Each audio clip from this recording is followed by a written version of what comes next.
The influence of music has always been present in my life, from my emotions to my personality.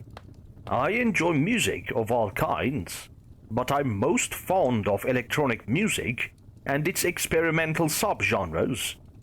I began studying music theory during my teenage years, and soon enough, I became a musician myself. Many friends have told me I was good at finding faults in everyday music. These usually range from mixing errors to big mistakes that many overlook. And so I became a music critic in my early 20s. Additionally, I enjoy discovering obscure albums because underground music is underappreciated and sometimes surpasses today's hits. About a year ago, a friend emailed me this video file of an obscure album that never released publicly, but he somehow got his hands on it. He knows how much of a sucker I am for obscure content, so this piqued my interest. The album was called Depravity Ends All Doings, and it was about a 2.5 hour listen. It dates back to December of 2019. It's segmented into 3 parts, so it was a triple LP.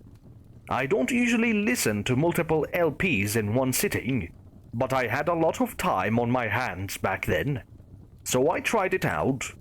It was one of the most surreal experiences I've ever endured. The first part was overall a good listen. It was one of those albums that sampled ballroom music and classic rock samples from the 40s and 50s. While I don't remember most of them, I can see that the first track was In the Still of the Night by Al Bowley and Maurice Winnick. The album cover was a painting of a bouquet that was withering away. There were 13 tracks in decent duration. The overall production quality of the tracks could have been better, but I still had hopes for it. The track titles were also rather strange. One of them I vaguely remember being called Times Like These Are Void of Null, which made no sense in my opinion.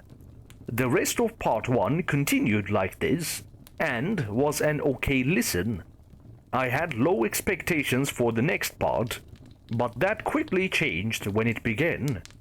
The cover for this one had what looked like red sludge pouring out of a thick book held up by strings.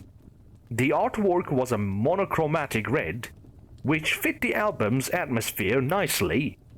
The audio was more distorted and felt genuinely unnerving now. It almost sounded as if the audio had a conscience and told itself to become delirious.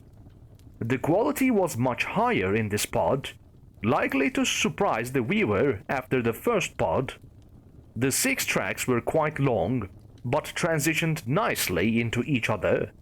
The track titles this time around were one word. Stuff like denigrate, insolent, and traduce were the ones I remember most.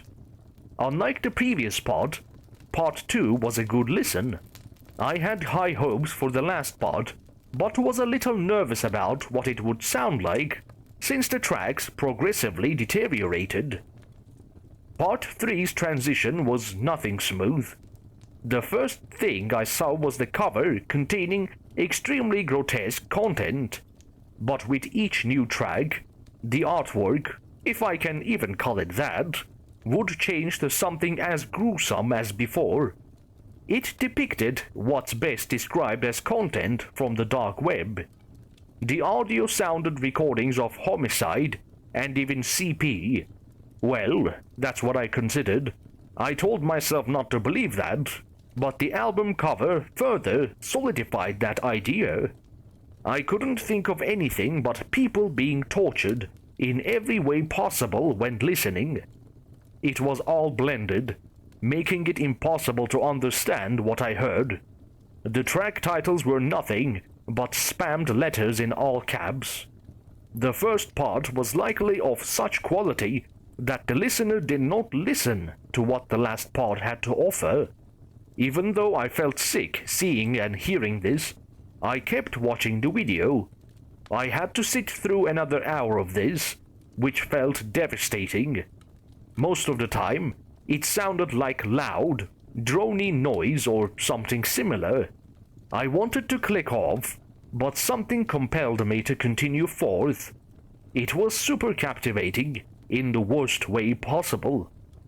While I miserably waited for it to end, staring into the album cover until everything abruptly cut to black, it made my heart drop with the sudden cut. There was at least 30 seconds of silence before the most soul-crushing melody I've ever heard began playing. I never heard of this melody before, so I assumed it was self-composed. It was barely audible, but what was audible made the track sound so broken. It played for the last 2 minutes of the project, with the cover still being pitch black.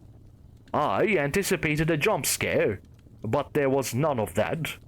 The video ended, and it left me very distraught. When I concluded my listening session, I immediately deleted the email so I could never experience it again. I don't know how or where he could have got it from. If anything, he could have made it. The only reason why I could see this being made was that the artist underwent a mental collapse. It is still not appropriate for others to view such atrocities. You can see why I never publicly critiqued this set of albums. Hopefully, this project will remain lost until the end of time.